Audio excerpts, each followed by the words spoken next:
would you lead us in the Pledge of Allegiance?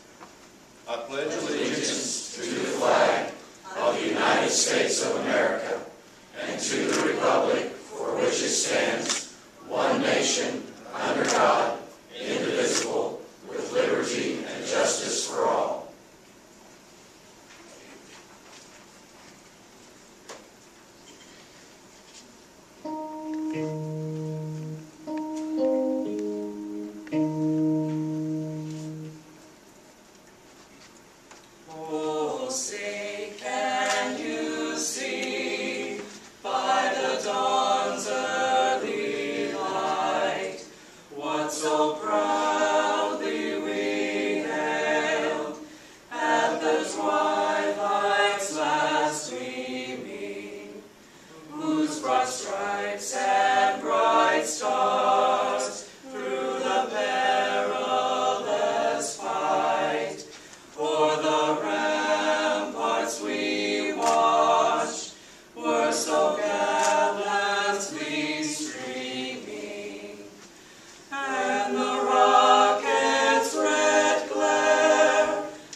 In 1775, a man named Patrick Henry said it about as beautifully as I believe it's ever been said.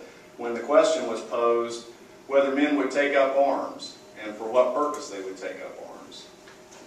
Mrs. Dill knows why. She's way back there on the back, and she didn't think I was going to pick on her. A few days ago, I got to go to a preschool graduation here in Houston.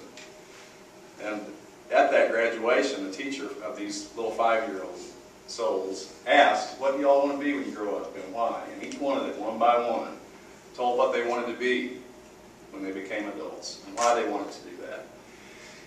And not one of them asked whether it was really possible, whether they could do that. Not one of them asked if they had to get the permission of the king to do that. They all believed and all understood that what they dreamed of and the vision they had for themselves was theirs, because they understood instinctively, as only a child can, that this great gift that we celebrate here today is theirs too, that they are free, and that whatever they dream of in their hearts and whatever vision they have for their lives, they can truly accomplish that because they are Americans. Well, Patrick Henry and the founders understood that too. And they understood that that really was the secret. And it's a secret that no other nation in the history of the world has ever really figured out besides us. And that secret is that God makes us free. And that He puts inside of all of us, and especially these little ones, a destiny and a desire to be free. And so they know what we know. What this nation stands for is that God gives us that gift, and no man and no government can take that away. It is ours. Liberty. Liberty is ours. And it is our birthright. And that is something worth fighting for. So Patrick Henry said it this way: why stand we here idle? What is it that gentlemen wish? What would they have? Is life so dear or peace so sweet as to be purchased at the price of chains and slavery? Forbid it, Almighty God. I know not what course others may take, but as for me, give me liberty or give me death. Well, I still believe, with all my heart I believe, that those sentiments echo inside the heart of every soldier that puts on the uniform of the United States military, has put it on, and that puts it on today in defense of this country. That is the cause. And it is a holy cause. It is a sacred cause. And those who take up that cause, who volunteer to take up that cause and fight for it, Well, that is sacred too. Some who defend us give their lives. Others who defend us have scars to show for it, don't they?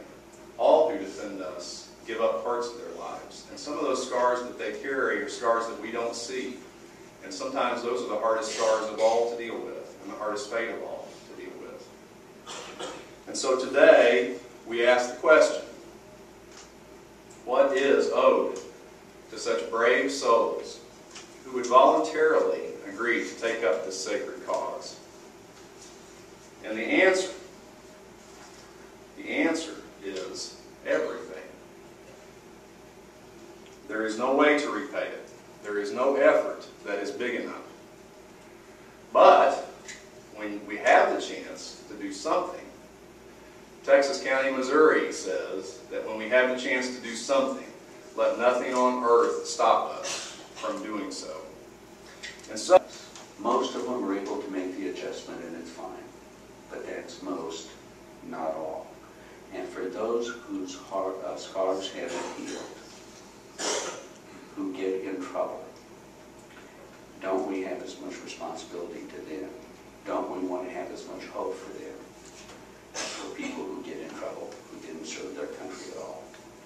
So I am absolutely thrilled that we are taking an idea that we know is right, an idea that we know works, and making that available to veterans in Missouri, in Texas County. And we've been doing drug courts for 20 years. Veterans courts are new. We've only been doing those for the last 3 or 4 years. But it's so clear it's the right thing to do. It's so clear it will work. And I'm really proud that you are doing it here. Here in Texas County, you're on the cutting edge of something that's real right and real good. I'm proud. Wonderful prepared speech here. But as I look out at you and heard the Judge Price's comments, maybe just let me be off script. I am so impressed with what you're doing here. So impressed. In my biography, you heard that I do have some corrections background, having been the commandant of our maximum security prison at Fort Leavenworth, the United States Disciplinary Barracks, and I'm a certified corrections executive with the American Correctional Association. And so there is a real personal passion when it comes to the aspect of our judicial system, the tail end of the corrections side. And I'm so impressed that you all get it. And that is that our judicial system isn't just punitive, though I have seen places where it is. But here you recognize that we can use our judicial system to be rehabilitative, to be restorative, that it can be used to better people, not to simply punish, put them in confinement, throw away the key, and then think that at some later point when they come out and be our neighbors again, that they'll be appreciative of that experience. I'm assigned at Fort Leavenworth. I'm the commandant of the military police school. This is my first assignment to Missouri. Chicago. I've lived there for 30 years. Wow, what a special place.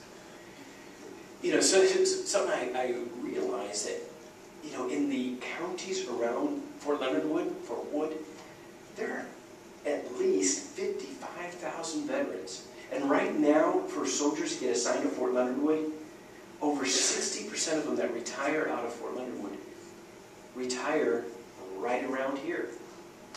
Well, why is that? Well, I'm noticing there's something very special about the people and the culture of this part of the country.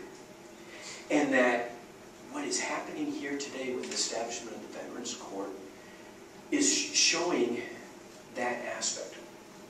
God.